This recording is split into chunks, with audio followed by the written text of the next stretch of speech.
Nam yo ho ning ge ko nam yo ho ning ge ko nam yo ho ning ge ko nam yo ho ning ge ko nam yo ho ning ge ko nam yo ho ning ge ko nam yo ho ning ge ko nam yo ho ning ge ko nam yo ho ning ge ko nam yo ho ning ge ko nam yo ho ning ge ko nam yo ho ning ge ko nam yo ho ning ge. Hi, I'm Margaret, and this is the website where we take Buddhist philosophy and practice and apply it to the problems of our everyday life. So today we're going to talk about the topic, how should we chant about the virus? This came out of a question that I received this week.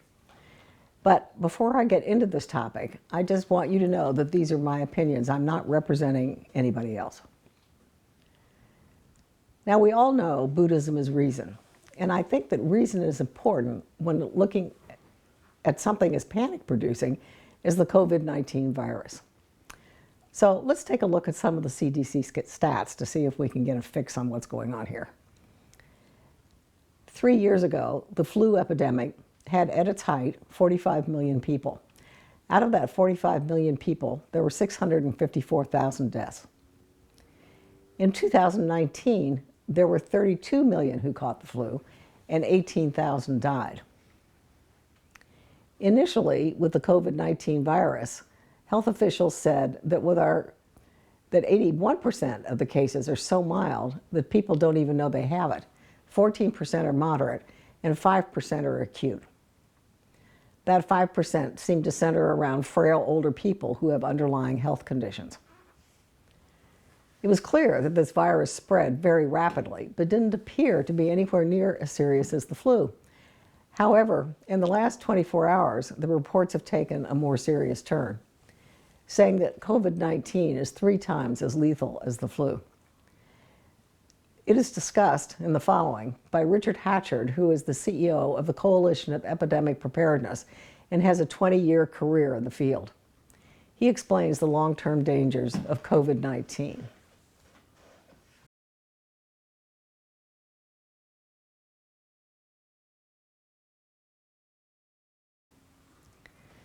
So what do doctors recommend about this? Buddhism teaches us to use common sense and to do what our doctors tell us. So let's see what they're saying. The doctors are saying that if someone coughs directly on you and the droplets settle on you, that could be a problem. Other than that, it's simply a matter of washing your hands and using a hand sanitizer with at least 60% or more being alcohol. Get good sleep, live a balanced life, and don't allow yourself to get too tired. I personally have an immune system booster and zinc tablets to kill anything that tries to lodge in my throat. So how can we think about this from the point of view of Buddhism? We know that when we chronically think about something, our thoughts today will create effects in our future. If we apply this in thinking about our health, we don't want to dwell in fear or hang out in negative conversations. And we don't want to obsessively dwell on illness. I think about my mother, who dwelled in fear for 50 years that she would get dementia. What do you think happened to her? She ended up with dementia. And to be frank, I wasn't surprised considering what we know about the oneness of self and environment. You may be skeptical and ask, how can the mind produce a physical effect? Can it actually produce a physical effect? Well, when you consider that our minds have the capacity to create what we want using the natural laws of the universe, then it's less mysterious. We do it all the time. And that's why, according to Oneness of Self and the Environment, quote, we all walk around with our personal environment extending from the inner depths of our lives outward to all the phenomena of our surroundings. This was from the World Tribune in 2003. According to quantum theory, when we put our attention on something, the quantum in the intelligent quantum dust goes from being a wave into a particle. Now, this is done through intention, a thought changing a physical thing, and is written about in You Are the Universe by Deepak Chopra and Kafatos. To look at it from a scientific approach, a different point of view from our Buddhist training, read What the Bleep Do We Know? The authors are saying that mentally we can take quantum particles and actualize them into what we want. There's a manifestation process that science is more fully recognizing as time goes on. That we embody the spirit, the consciousness that organizes the physical realm in our experience. It is not the God outside of us. We are it. This, of course, is exactly what Buddhism has been teaching for almost 3,000 years. And when you think about it, the body is very responsive to the mind. You're embarrassed, you blush. You turn white with fear or in shock. If we're shocked or discouraged, our strength of will goes down, and with it, our ability to mobilize our healing forces. Quote, real health is the will to overcome every form of adversity and use even the worst circumstances for new growth and development. That's from ikeda-quotes.org. This kind of willpower comes from confidence in our existence and a strong sense of purpose and responsibility in this world. Quote, to experience illness is not in itself misfortune, but to be defeated by illness is misfortune. And that doesn't mean dying, that means being defeated inwardly. Daisaku Ikeda is a perfect example of this.